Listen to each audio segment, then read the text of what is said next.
Diratsika vetivety ny rafitry ny boky.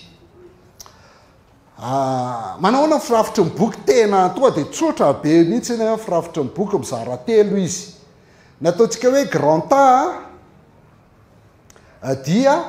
ny toko voalohany ka hatramin'ny 120 io dia ny asan Jesosy Kristy tany Galili sy ny manodidina. Iny avaratra rehetrarehetra iny zany. Tany daholo ny zavatra nitranga tao anatin'io. Dia ny grand B toko 7:22 ka hatramin'ny toko 10:22 farany zany 8:22 ka hatramin'ny farany toko 10 dia ry zareo avy any Galili ianatsimo makaty Jerosalema ny diany makaty. Ary ny fahatelo grand D ty azafady ilaitsika io D io D ty fa tsy se mamizay mba gasy kokoa mantsy tokony novaiko izy io adiniko indray nanova azy. Manomboka amin'ny toko faraka 10 ka hatrany amin'ny farany dia efa eto zany efa voakatsika hoe le farany zany 16:8 dia ny zavanitranga tany Jerosalema amin'izay zany. Rehefa tonga tany Jerosalema Jesosy 11-16:8. Fa ny zavatra ingeza be anankiray zay azo tsy anankiray moa zany fa am'ireo inona ny zavatra misy ato dia inona ny zavatra misy ato dia inona ny zavatra misy ato tantaraitsika verenantsika tsirairay rehefa aveo raha ohatra ka mbola tsy voadikanao fa omeko aloha le sary ohatra zao zany le sary tany ty ny Syrophonika zany hoe ny Fenisiana reto le Fenisiana reto ty Syria ato atao ambony ato ny Syria io Syrophonika ty mavomavo be ty ny Galili manodidina ny ranomasiny Galili dia iny zany tapany voalohany tena iny daholy taony nisindry zareo Nazareta, Kana, Tiberiasy, Magdala, Kapernaum, Korazina, Betsaida, Gerasena sa Geraseana sa inona zay tany izy hatramin'ny 120 toko 9 dia iny lalany avany midina ty mandalo any Samaria iny lalany avany midina ty ho ato Jerosalema iny ny toko 9 120 ka hatramin'ny toko 10 dia ato izy ny toko 110 ka hatramin'ny 9:20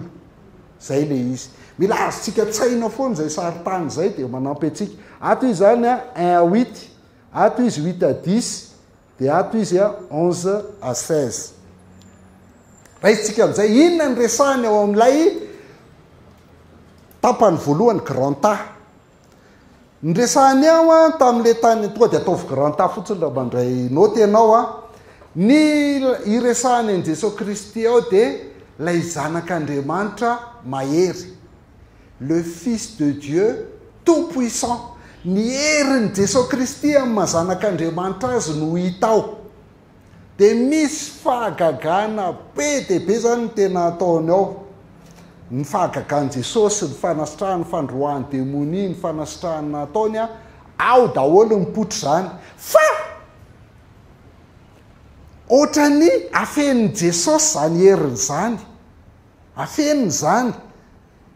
averiny matetika amin'ny demonia na le olona demoniaka hoe aza tenenina amin'izana izy zany. Asa raha efa tsikarotrareo zay.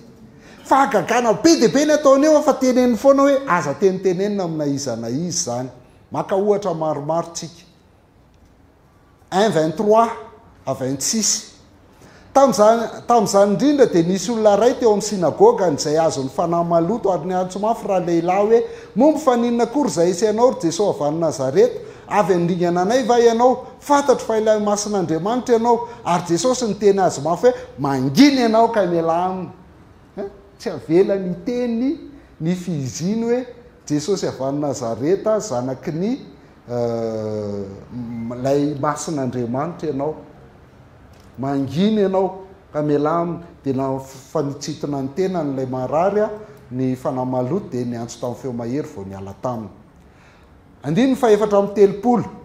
Ary nanasitranao olona maro zay marary ny aretina samy hafa izy sady nandroaka demonia maro, tsy navela ny teny ny demonia satria nahafantatra azy reny.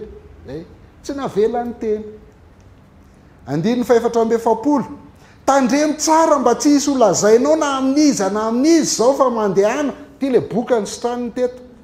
mandehana miseho ampisorona ka manolora fanatra fanadiovana anao zay nandidiny mosesy ho vavolombelona am'ireo tsy avelany aza miteny olazainao amina izana izy zao toko fatelo andiny faraky amby folo ary nyfanamaloto raha nahita azy dia nekoaka teo anatrehany ka nyteny mafy hoe enao ny zanak'Andriamanitra nefa nandrara azy ireo mafy izy mba tsy hanao izay afantarana azy ahoana ary zany rehefa fantatra indray ve dia izy indray tsy manaiky aza tenitenenina toko fadimy andiny fahatelo amby efapolo ary Jesosy nandrara azy mafy mba tsy ho fantatry ny olona zany ary nasainy nomenana ty le zazavavy maty dia natsangana dia nandrara azy mafy mba tsy ho fantatry ny olona zany toko fafito andiny fahaenina ambitelopolo sy fito ambitelopolo ary nandrara ny olona teo Jesosy mba tsy hilazana amin'izana amin'izy kanefa na dia nyrarany azy ireo dia vao mainka nampiely azy bebe kokoa misy olona mafy loha dia talanjona indrindra ny olona ka niteny hoe tsara ny nanaovany zavatra rehetra satria sady nampalady ny marenina izy no nampiteny mmonda toko favalo andiny fahadimy ambyroapolo sy enina ambyroapolo dia napetraka Jesosy tamin'ny masony indray ny tanany dia nahita tsara raha lehilahy ka sitrana ary hita amin'ny mazava tokoa ny zavatra rehetra ary Jesosy napody azy ho any an-trano ka niteny hoe aza makany tanàna tsony fa dia hitan'ny olona any ianao hoe jamba mahiratra toko favalo andiny fahasivy amby folo ary Jesosy nanantona azy hoe ianareo kosa milaza ho izy ary dia namaly Petera ka niteny taminy hoe ianao ny Kristy ary nandrara azy rehetra izy mba tsy hiteny momba azy na amin'iza na amin'iza fa ahoana kosa ary toko fahasivy andiny fahasivy no nidina avy teny ty efa grand be ty fa mbola nisy kely ihany zany na izany ary no nidina avy teny tenibohitra izy ireo dia nandrara azy Jesosy mba tsy hilaza amin'ny olona zay zavatra efa hitany mandra-pitsangany zanak'olona maty ty le izy niova-tare teny tendrobohatra zay zany nidrafitry ny boky voalohany a mampiseho an'le heriny Jesosy Kristy manao fahagagana be deaibe fa afeniny le izy faharoa andeha ho an'ny Jerosalema indray ry zareo avany izy zany hidina ho an'ny Jerosalema inona indray zavatra mitrangy eto manomboka milaza ny maizy azy izy identité le fizina manomboka milaza ny fiziny a Jesosy Kristy eto dia i Petera rehefa niteny hoe ianao ny Kristy zanak'Andriamanitra dia nofa mansambatra ianao ry Simona zanaky Jona ozy izy eo 8:29 ary Jesosy nanontany azy hoe fa ianareo kosa dia milaza ho izy dia namaly Petera ka niteny taminy hoe ianao ny Kristy nanomboka nampiseho ny maizy azy tamin'ny voalohany nafeniny na miteny raha ny devoly satria mahafantatra ny demoni dia rarany tsy mahazo miteny fa eto izy efa niteny amin'izay hoe iza moa za ianao ny Kristy 8:29 zany tapany faharoa satria 8:22 hatramin'ny toko fahafolo farany le izy dia amin'io tapan'io koa Andriamanitra mihitsy no miteny mivatana hoe ity ny zanako malalako toko fahasivy indray zay andin'ny fahafito hitanareo efa any zany asehony amin'izay ny maizy azy ary nisy rahona nyseho nanarina azy tamin'izy niova-tare nisy rahona nyseho nanarina azy ireo ary nisy feo avy tao amin'ny rahona hoe ity ny zanako malalaka izy no enoy Andriamanitra mihitsy zany no efa niteny aty dia intelo koa Jesosy Kristy nilaza ny hafatesany eto le tena tantara amin'le mpianatra intelo izy nilaza ny hafatesany 8:31 9:31 10:32 à 34 ao ary 8:31 ary nanomboka nampianatra azy ireo izy fa tsy maintsy hijaly mafy ny zanak'olona ary ho lavin'ny olona sy ireo lehibe misorona ary ireo mpanorad-dalàna ka hovonony kanefa rehefa afaka telona dia hitsangana indray izy io ny filazany voalohany ny hafatesany 8:31 filazany faharoa 9:31 tadio le 8:31 9:31 fa nampianatra ny mpianana izy ka niteny taminy hoe ny zanak'olona dia atolotra eo an-tanan'ny olona ka hovonony ary rehefa maty izy dia hitsangana afaka telona 9:31 hovonony ho faty izy hitsangana afaka telona filazana fahatelo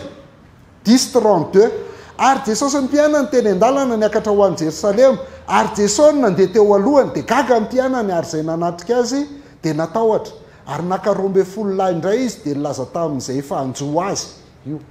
zay efa njoazy ka ny teny hoe indro miakatra ho any Jerosalema sika ary zanak'olona dia atolotra eo tanany lehibe mpisorona sy mpanorad-dalàna ary hoelohany ho faty izy ka atolony ho amin'ny jentilisa ary nanao azy ho fimehezana ireny ary nandrora azy sy kapikazy ary afaty azy fa rehefa afaka telona dia hitsangana indray izy io hoelohany ho faty kapikazy sy nyrehetra afaty azy afaka telona hitsangana indray izy no misy azo ny mpianatra zany ina naza vahina imbe dehibe ara mbola tsy azony any verenantsika iny rehefa avy eo de tsika zao tapa-fahatelo any Jerosalema izy teo zany hitantsika hoe tamin'ny voalohany raha ranony olona tsy afantatra anazy faharoa efa nanambarany tenany izy fa nanambarany tenany izy hoe za le Kristy ary ho faty dia hitsangana amin'ny maty fahatelo any Jerosalema eo vao tena hita tsara ny identité an' Jesosy izy ao Jerosalema ohatra izy mihitsy tamin'ny faharoa Petera no milaza sy Andriamanitra fa eto izy mihitsy no milaza amin'ny Sinedriona talohan'ny hafatesany hoe Kristy zanak'Andriamanitra izy toko fa 4:10 andininy faraika ambinipolo sy faharoa ambinipolo